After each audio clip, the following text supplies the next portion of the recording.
Hi friends, എല്ലാവർക്കും online ക്ലാസ്സിലേക്ക് സ്വാഗതം. ഇന്ന് നമ്മൾ ഡിസ്കസ് ചെയ്യുന്നത് 6ാം ക്ലാസ്സിലെ മലയാളം പാഠം 4 വെള്ളം പൊങ്ങുമ്പോൾ എന്ന പാഠഭാഗമാണ്. അടിസ്ഥാന പാഠാവലിയിലെ ഊത്തു തിമിർക്കാം എന്ന യൂണിറ്റിലെ പാഠഭാഗമാണ് 4ാമത്തെ പാഠഭാഗം. വെള്ളം പൊങ്ങുമ്പോൾ ഇത് വെള്ളപ്പൊക്കത്തിൻ്റെ ഭീകരത വരച്ചു കാട്ടുന്ന തരത്തിലുള്ള ഒരു പാട്ടാണ് ഇത്. വെള്ളം സമുദ്രം കോപിച്ച് തീരങ്ങൾ അടിച്ചു മൂടി മലകൾ ഇടിഞ്ഞ് വെള്ളം എല്ലായിടത്തും പടർന്ന് കൊല്ലം വരെ എത്തി ദുരന്തം വിതച്ചു എന്നാണ് ഇതിൽ പറയുന്നത്. ഇപ്പോൾ ഈ ഒരു പാഠഭാഗം എഴുതിയിട്ടുള്ളത് പുലിക്കോട്ടിൽ ഹൈദറാണ്. അതായത് മാപ്പിള പാട്ടുകളൊക്കെ ധാരാളം രചിച്ച ഒരു സാഹിത്യകാരനാണ് പുലിക്കോട്ടിൽ ഹൈദർ. ഇപ്പം സാധാരണക്കാർക്ക് മനസ്സിലാകുന്ന രീതിയിൽ ലളിതമായ രീതിയിലാണ് ഇദ്ദേഹം മാപ്പിളപ്പാട്ടുകൾ രചിച്ചത്. ഓക്കെ, അപ്പോൾ ഇതിൽ പറയുന്നത് കേരളത്തിൽ പ്രത്യേകിച്ചും മലബാറിലുണ്ടായ ഒരു വെള്ളപ്പൊക്കത്തെ കുറിച്ചാണ്. ഓക്കെ, ഇശൽ വീണ് ബഹർ തന്നിലവൻ ഓത്തുപള്ളിയിൽ എന്ന് നമ്മൾ എന്ന പാട്ടിൻ്റെ ഈണം. ഇപ്പോൾ നമ്മുടെ ഒരു പ്രശസ്തമായ പാട്ടാണ് ഓത്തുപള്ളിയിൽ അന്ന് നമ്മൾ. ആ ഒരു ഈണത്തിലാണ് പാടേണ്ടത്. ഓക്കെ, അപ്പോൾ ആദ്യത്തെ വരികൾ നമുക്ക് നോക്കാം. ഉണ്ടനർത്ഥം കേരളം മറ്റു പുരികളെല്ലാം ഉന്നിയാൽ അതിനൊരു കയ്യും കണക്കുമില്ല. വീണ്ടത് കൊണ്ടെൻ്റെ കേരളത്തിൽ വന്നേ നാശം വിള്ളിടുവാൻ മാത്രമേ ഉള്ളൂ എനിക്കുദ്ദേശം. അപ്പോൾ ഇവിടെ പറയുന്നത് കേരളത്തിൽ പ്രത്യേകിച്ച് മലബാർ മേഖലകളിൽ ഉണ്ടായ ഒരു വെള്ളപ്പൊക്കമാണ് ഉണ്ടായത്. അപ്പോൾ വെള്ളപ്പൊക്കം ഒട്ടേറെ നാശനഷ്ടങ്ങളുണ്ടായി. അതുമൂലം കേരളത്തിലുണ്ടായ നഷ്ടം പറയുകയാണ് എൻ്റെ ലക്ഷ്യം എന്നാണ് അദ്ദേഹം പറയുന്നത്. ഇവിടെ ഉന്നിയാൽ എന്ന അർത്ഥം എന്താണ്? ഉയർത്തിയാൽ ആണ്. ഉന്നിയാൽ എന്ന് പറഞ്ഞാൽ ഉയർത്തിയാൽ എന്നാണ്. വിള്ളിടുക എന്ന് പറഞ്ഞാൽ വിള്ളൽ വരിക.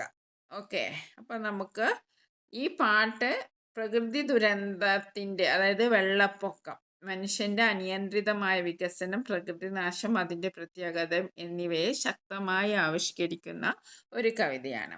കവി പ്രകൃതിയോടുള്ള സൗഹൃദത്തിൻ്റെയും മാനവിക ബോധത്തിൻ്റെയും സന്ദേശം നൽകുന്നു. ആദ്യത്തെ വരികൾ നമ്മൾ വായിച്ചു. ഉണ്ടനർത്ഥം കേരളം മറ്റു പുരികളെല്ലാം ഉന്നിയാൽ അതിനൊരു കയ്യും കണക്കുമില്ല.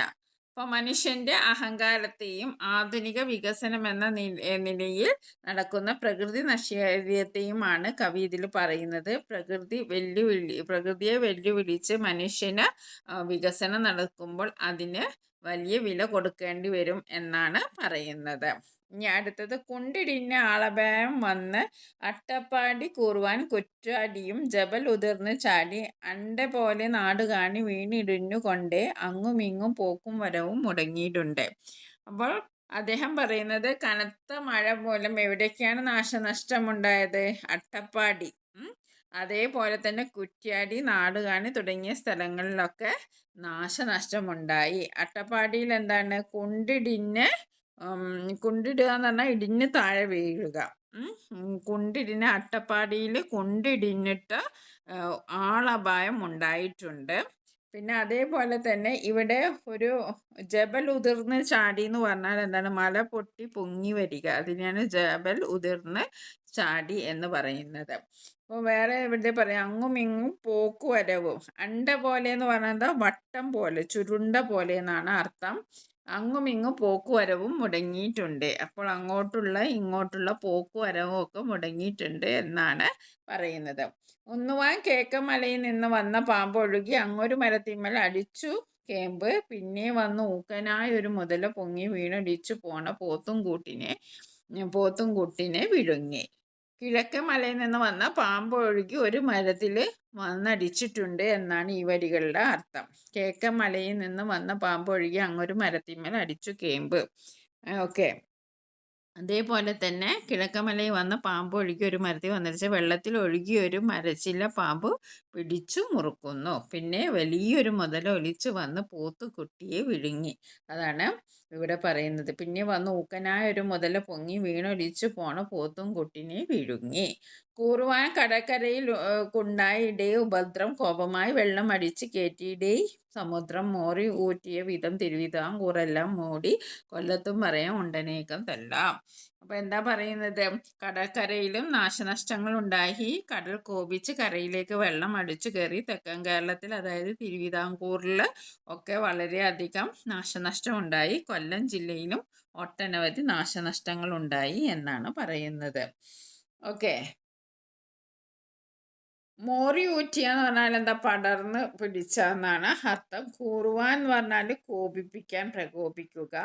കേമ്പ് എന്ന് പറഞ്ഞാൽ എന്താണ്, കേമ്പ് എന്ന് പറഞ്ഞാൽ കേമ്പ് എന്ന് പറഞ്ഞാൽ ചുറ്റിപ്പിടിക്കുക, ചുരുട്ടി പിടിക്കുക എന്നൊക്കെയാണ് അർത്ഥം. പുരി എന്ന് പറഞ്ഞാൽ ഗ്രാമം എന്നാണ്. ഓക്കെ. അപ്പോൾ നമ്മൾ ഒന്നുവാൻ കേക്കമലയിൽ വന്ന് കയറിയ പാമ്പ് ഒഴുകി അങ്ങൊരു മരത്തിൽ അടിച്ചു കയറി. ഈ വരിയുടെ അർത്ഥം എന്താണ്, പ്രളയത്തിൻ്റെ ശക്തി കാണിക്കാണ്.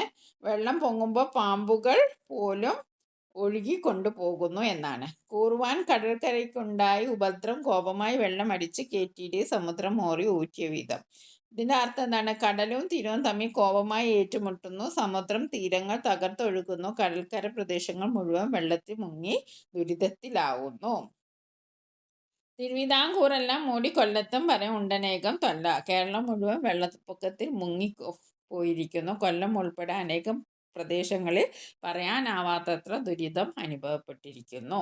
അപ്പോൾ ഇതിൻ്റെ അർത്ഥം നോക്കാം. വെള്ളം പൊങ്ങുമ്പോൾ, വെള്ളം കയറി. ഉണ്ടൻ അർത്ഥമുണ്ട്. മറ്റു പുരികൾ എന്ന് പറഞ്ഞാൽ മറ്റു രാജ്യങ്ങൾ. ഉന്നിയാൽ എന്ന് പറഞ്ഞാൽ ഉയർത്തിയ. കയ്യും കണക്കുമില്ല എന്ന് പറഞ്ഞാൽ നിയന്ത്രണമില്ല.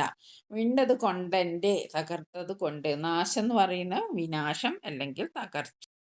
അപ്പോൾ നമുക്ക് ഇതിൻ്റെ ചോദ്യോത്തരങ്ങൾ തുടങ്ങാം. വരിയും പൊരുളും. എന്തിനെ കുറിച്ചാണ് പാട്ടിൽ വിവരിക്കുന്നത്? എന്താണ്, കേരളത്തിൽ പ്രത്യേകിച്ചും മലബാറിലുണ്ടായ വെള്ളപ്പൊക്കത്തെ കുറിച്ചാണ് പറയുന്നത്. ഈ പാട്ട് പ്രധാനമായും വിവരിക്കുന്നത് കേരളത്തിൽ ഒരു പ്രത്യേക കാലയളവിൽ സംഭവിച്ച അതിരൂക്ഷമായ വെള്ളപ്പൊക്കത്തെയും മണ്ണിടിച്ചിലിനെയും കുറിച്ചാണ്. ഓക്കെ. ഏതെല്ലാം വരികളാണ് കൂടുതൽ രസകരമായി തോന്നിയത്? ഉണ്ടനർത്ഥം കേരളം മറ്റു പിടികളെ ഊന്നിയാൽ അതിനൊരു കയ്യും കണക്കുമില്ല എന്ന വരി ദുരിതത്തിന്റെ വ്യാപ്തി എത്രമാത്രം വലുതായിരുന്നു എന്ന് ഒറ്റ നോട്ടത്തിൽ വ്യക്തമാക്കുന്നു.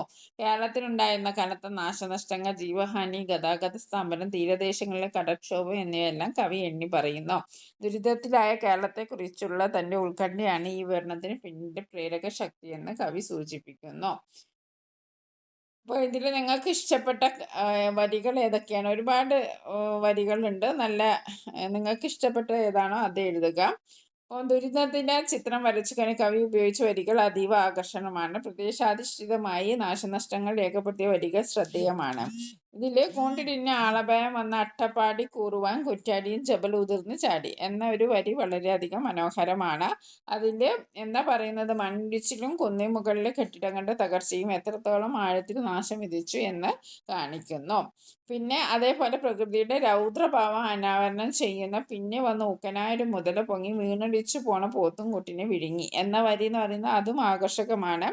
അത് എന്താ പറയുന്നത്, ആകർഷകമല്ല, ഒരു ഹൃദയസ്പർശിയാണ്. കാരണം വെള്ളപ്പൊക്കത്തിൽ ഒഴുകി പോകുന്ന പോത്തിൻ കൂട്ടത്തെ മുതല ആക്രമിക്കുന്ന ദൃശ്യം. അപ്പം ദുരന്തം മനുഷ്യർക്ക് മാത്രമല്ല മൃഗങ്ങൾക്കും എത്ര വലിയ ഭീഷണിയാണെന്ന് ഓർമ്മിപ്പിക്കുകയാണ്. അപ്പോൾ നിങ്ങൾക്ക് കൂടുതൽ ഹൃദ്യമായ വരികൾ ഏതാണെന്ന് നിങ്ങൾ എടുത്ത് എഴുതുക. പാട്ടിൽ നിന്ന് മനസ്സിലായ കാര്യങ്ങൾ ചർച്ച ചെയ്യും. മനുഷ്യൻ്റെ നിർമ്മാണങ്ങൾക്കും പടുക്കൽക്കും മീതെയാണ് പ്രകൃതിയുടെ ശക്തി എന്ന് ഈ ദുരന്ത വിവരണം തെളിയിക്കുന്നു. മാപ്പിളപ്പാട്ട് പോലെയുള്ള ജനകീയ കലാരൂപങ്ങൾ സമൂഹത്തിൽ നടക്കുന്ന വലിയ സംഭവങ്ങൾ രേഖപ്പെടുത്താനും ദുരിതത്തിൻ്റെ ഓർമ്മകൾ സജീവമായി നിലനിർത്താനും ഉപയോഗിച്ചിരുന്നു. ഇതൊരു ചരിത്രരേഖയായി വർത്തിക്കുന്നു. ജലസംരക്ഷണത്തിൻ്റെയും ദുരന്ത നിവാരണത്തിൻ്റെയും പ്രാധാന്യം, പ്രകൃതിയുടെ ഈ കോപം, പാരിസ്ഥിതിക സന്തുലനം നിലനിർത്തുന്നതിൻ്റെയും മെച്ചപ്പെട്ട ദുരന്ത നിവാരണ സംവിധാനങ്ങൾ ഒരുക്കേണ്ടതിൻ്റെയും ആവശ്യകതയിലേക്ക് വിരൽ ചൂണ്ടുന്നു. ഇനി അടുത്തത് അക്ഷരഛന്തമാണ്. അണ്ടെ പോലെ നാട് കാണി വീണിരുന്നു കൊണ്ട് അങ്ങും ഇങ്ങും പോക്കുവരവും മുടങ്ങിയിട്ടുണ്ട്. 2 വരികളിലെ ആദ്യാക്ഷരവും അവസാനത്തെ അക്ഷരവും ശ്രദ്ധിക്കൂ. പാട്ടിലെ മറ്റു വരികൾ പരിശോധിച്ച് അവയുടെ പ്രത്യേകതകൾ കണ്ടെത്താമോ? അപ്പോൾ ഇതിലെന്താണ് ആവർത്തിക്കുന്നത്? 2 വരിയിലും ആ എന്ന ണ്ട എന്ന അക്ഷരമൊക്കെ ആവർത്തിക്കുന്നുണ്ടല്ലേ. അതേപോലെ ഇത് പാട്ടിന് ഒരു പ്രത്യേക ഭംഗി നൽകുകയാണ്. അപ്പോൾ കാവ്യരചനയിൽ കുഞ്ചനമ്മയുടെ തുടർപാട്ടിലെ ചില വരികളും നോക്കാം. ഇതിപ്പോൾ നിങ്ങൾ കണ്ടല്ലോ, കല്ലോല ജാലം കളിക്കുന്നു കണ്ടു, കമലമണിയും നിറമുടിയ കമലം അത് കണ്ടു. ഇവിടെ കണ്ടു കണ്ടു കണ്ടു എന്ന് നമ്മൾ ആവർത്തിച്ച് വരുന്നതായി കാണാം. നിങ്ങൾ കാവ്യരചനയിൽ ആശയത്തിൻ്റെ ആഴം പോലെ തന്നെ പ്രധാനമാണ് അതിൻ്റെ രൂപഭംഗിയും ശബ്ദപരമായ ആകർഷണീയതയും. ഒരു കവിതയെ ശ്രവണസുന്ദരവും ഓർമ്മയിൽ നിൽക്കുന്നതുമാക്കുന്നത് അതിലെ അക്ഷരചന്തമാണ്.